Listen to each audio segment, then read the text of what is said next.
here would like to have a secure border. I think most of us we've always been very supportive of legal immigration, but what we don't want drugs, we don't want criminals, we don't want terrorists, we don't want human traffickers.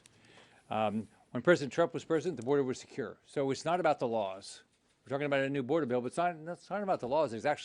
We have a lawless administration. The Biden administration is absolutely lawless. You could see it in what happened in Senator Cruz can talk about this with regard to Texas. The Biden administration went to the Supreme Court to say they want to make sure that Texas cannot keep their border secure. Can you just think about that for a second? Our federal government said they don't want a secure border. They don't want Texas to do their job to make sure their citizens stay safe. Now we haven't seen the text yet, but one thing we do know about this bill,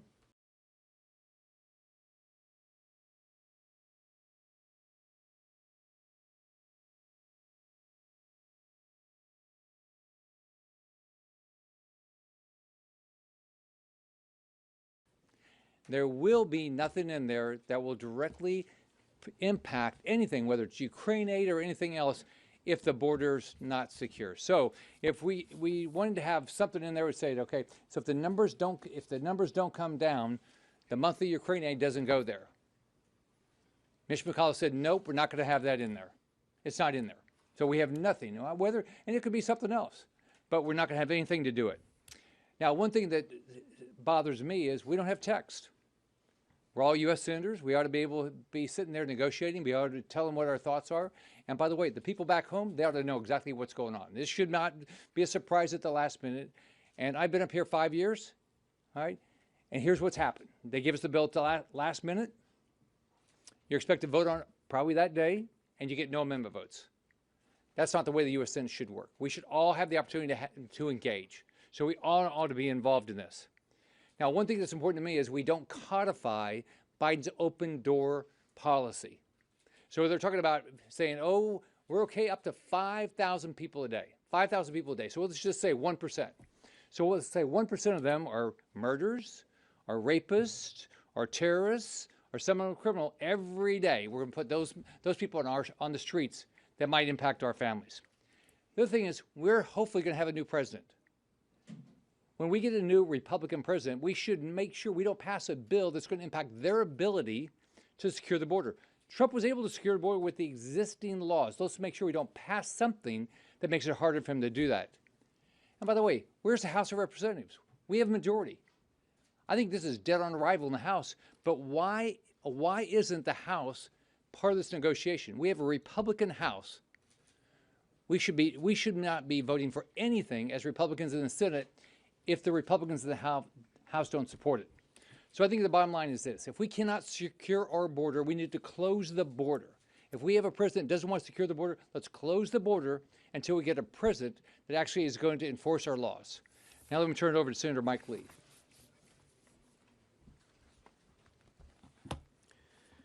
There's nothing about the current border surge that is the inexorable result of inadequate legislation on the books. Nothing. The president has more than enough tools at his disposal to stop it. He had those tools in place and programs in place that had, in fact, stopped it. But the day he took office, he lifted the Remain in Mexico program. Remain in Mexico has now been the subject of longstanding litigation that the president has lost. Even after losing the litigation, he has continued to drag his feet so that we don't have the program. That program was implemented pursuant to existing law. He doesn't want to implement existing law.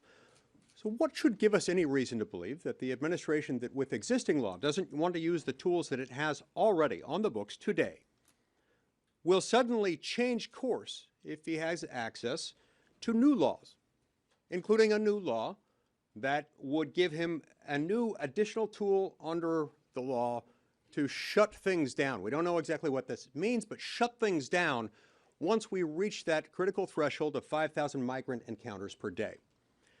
I have no idea what that means because they haven't bothered to share the text with us. But one thing that it could mean is that they'll shut down the asylum program altogether, at least for those crossing by land across our southern border without documentation and who thereafter claim asylum. So let's suppose that that's what it means. If that's what it means, he's already got that power and he doesn't have to wait until it gets to 5,000 a day. Why? because asylum is not a right. It's a discretionary power granted to the Secretary of Homeland Security. He does not have to admit one person, let alone 5,000 or 5 million, under that provision if we don't have adequate bed space to detain them as we're supposed to do until such time as their asylum claim has been duly adjudicated. Instead, these guys are given the ability to leave, go into the interior of the country with a plane ticket. They're able to board the plane mysteriously without a driver's license, unlike all Americans. And they're told, we hope you show up to your asylum hearing before the immigration court, which, by the way, probably will not occur until the mid-2030s. 6 months from now, we'll send you a work permit in 180 days. By the way, according to the leaked terms of this still inchoate proposal that none of us have had the luxury of seeing, they're going to dispense with the 6-month waiting period and grant those to them immediately.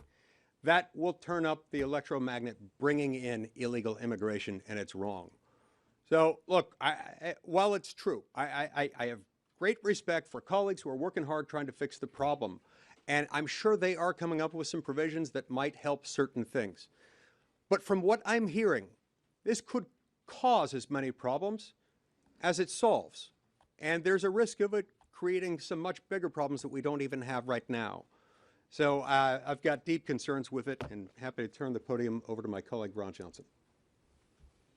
Well, first of all, thank you, Senator Scott, Senator Lee, all my colleagues that have joined us here, and thank you for coming here.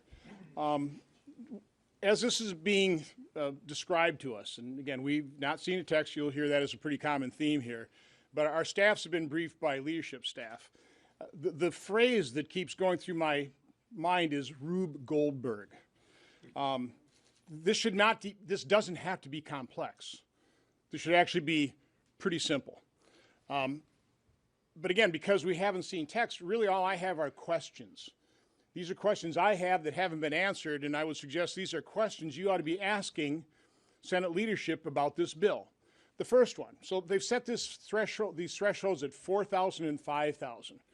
You know, Obama's Secretary of Homeland Security, Jay Johnson, I think in 2016, after he'd already left office, said that 1,000 people a day. When he was in office, he said that was a bad day. Once he left office, he said 1,000 people a day overwhelmed the system.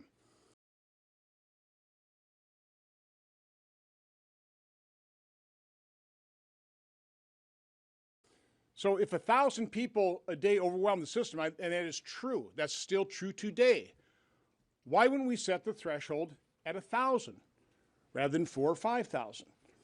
You know, if you're going to pass something like this, and by the way, in our conference meeting, when Senator Langford, who again I think is the perfect guy to do the negotiation, he's knowledgeable about this, he gets along well with Democrats. The problem is our leader, Leader McConnell, is really the stage manager of this negotiation, and as Senator Scott talked about, without consulting the conference, he took away most of our leverage by saying that we would not even ask to tie Ukraine funding to actually securing the border. But anyway, when Senator Langford was asked, what is the goal of this? The answer wasn't to secure the border, it was to give the next president the tools he would need or she would need to secure the border. Well, that wasn't our expectation. I'm sure that's not the public's expectation. That's important because part of my problem with the 4,000 threshold that's discretionary and then the 5,000 that's mandatory shutting down the border. And my first question on that is, well, how are you going to do that?